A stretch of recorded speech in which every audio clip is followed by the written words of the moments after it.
श्यामा प्रसाद मुखर्जी जी, उनके विचारधारा बहुत सिंपल, सीधे यहीं से शुरू करें। देश भर में आप कैसे देखते हैं उसे? पहले तो थोड़ा माफी मांगूंगा क्योंकि मेरे हिंदी उतना जो बंगाली लोगों को जो होता है ना, हिंदी थोड़ा ढीला होता है। बिल्कुल ढीला नहीं है सर, आपकी टिप्पणियां बहुत सख्त होती हैं, तो आप भाषा की चिंता मत कीजिए। देखिए, श्यामा प्रसाद मुखर्जी को आप अगर उनका भारतीय राजनीति में प्रभाव देखना चाहते हैं तो दो तरह के दो भाग में आप देख सकते हैं। पहले तो मेरे ख्याल में सबसे इंपॉर्टेंट जो है वो है उनका प्रभाव पश्चिम बंगाल में। पश्चिम बंगाल बोल के जो आज हम लोग जो जानते हैं, उसका स्थापना श्यामा प्रसाद मुखर्जी ने किया है।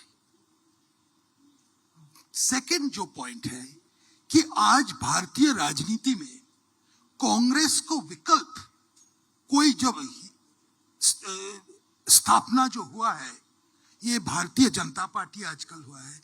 भारतीय जनता पार्टी का एक्चुअल जो पहले जो इनकारनेशन था भारतीय जनसंघ, उसका स्थापना श्यामा प्रसाद मुखर्जी ने किया। तो दो तरफ में, पहले as the establishment of an alternative to the Congress, and secondly as someone who set out and established what we know as West Bengal. कैसे देखते हैं डॉक्टर अनिर्बान आप? अगर आपको नहीं लगता कि सबसे ज्यादा अगर कुछ असर होना चाहिए था और वो श्यामा प्रसाद जी की जो विचारधारा थी उसका प्रचार प्रसार बंगाल में होना चाहिए था? आप मानते हैं, संतुष्ट हैं, या आपको लगता है कि नहीं, शेष भारत में ज्यादा हुआ, यहां कम हुआ? नहीं, एक है कि मैं भी पहले थोड़ा माफी मांग लेता हूं, इतना परिपक्व नहीं है मेरा हिंदी, और आमतौर पे जैसे हिंदी आप अभ्यस्त हैं यहाँ सुनने में, उससे बेहतर है, पर फिर भी थोड़ा सा बीच बीच में बहुत अच्छी है। अगर हम ऐसे देखते हैं श्यामा प्रसाद मुखर्जी का, मैं तो दो बात ही कहना चाहता हूं। पहले अगर लेगेसी, विरासत का बात करते हैं, एक तो है 3 से 303 तक जनसंघ के पहले आम चुनाव में जनसंघ का लोकसभा में 3 ही सांसद चुन के आए थे, उसमें से दक्षिण कलकत्ता के सांसद थे डॉक्टर श्यामा प्रसाद मुखर्जी। 3 से शुरू हुआ था और कुछ ही बहुत कम परसेंटेज से जनसंघ को उस समय स्वीकृति मिला एज अ नेशनल पार्टी। और उस समय परिहास करते थे, वामपंथी करते थे, दूसरे लोग भी करते थे, क्या है सिर्फ 3, तुम लोग नेशनल पार्टी, आप लोग हैं 3, इतने बड़े बड़े दावा। और सबसे बात उस समय नेहरू जी कहते थे, आई विल क्रश जनसंघ। ये आम सभा में जवाहरलाल नेहरू जी कहते थे कि I will crush Jana Sangh. Shyama Prasad Mukherjee उसका प्रत्युत्तर देते थे, I said I will crush that crushing mentality.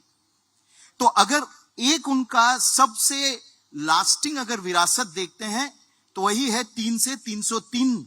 आज हम 303, वही धारा है, वही निरंतर प्रवाह है। जनसंघ से भारतीय जनता पार्टी, प्रवाह, विचारधारा, निरंतरता वही है जो 1951 में श्यामा प्रसाद मुखर्जी ने शुरू किया था। एक दूसरा है, आखिर में जय उनका ही हुआ।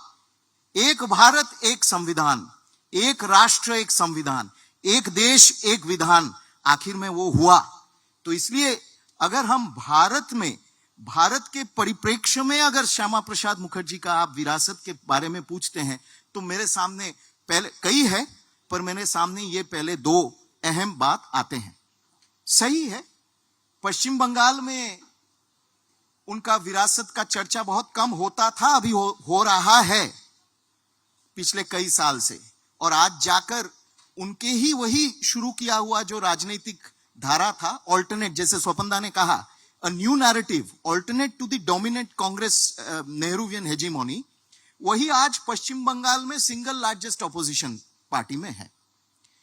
पर क्या है कि ऐतिहासिक कारण से पश्चिम बंगाल में श्यामा प्रसाद मुखर्जी के जाने के बाद उनके जीवन, उनका कंट्रीब्यूशन और जो स्वपनदा ने शुरू किया जिस बात को लेकर, और मुझे लगता है कि আমরা সবাই যারা এখানে বাঙালি রয়েছি আমাদের বিশেষ করে এই জিনিসটা বারবার মনে রাখতে হবে, ভুলে গেলে চলবে না যে आज থেকে 75 বছর আগে, आज से 75 साल पहले एक ऐसा विरंबना, एक ऐसा राजनीतिक परिवेश का सृष्टि हुआ था जहां हमारे सामने दो ही विकल्प थे, बंगालियों के सामने दो विकल्प थे।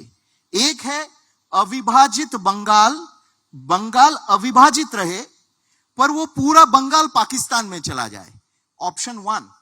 दूसरा ऑप्शन था जो उस समय के मुस्लिम लीग के जो यहां चीफ मिनिस्टर थे, प्रीमियर कहते थे उनको, सुरावर्डी, उनका ये विकल्प मन में आया था कि अविभाजित आजाद बंगाल।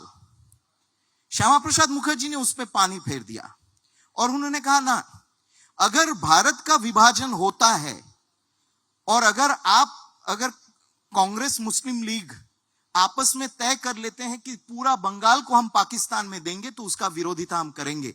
हम चाहते हैं कि बंगाल का एक पोर्शन भारत के साथ रहे, भारत का अभिन्न अंग बने।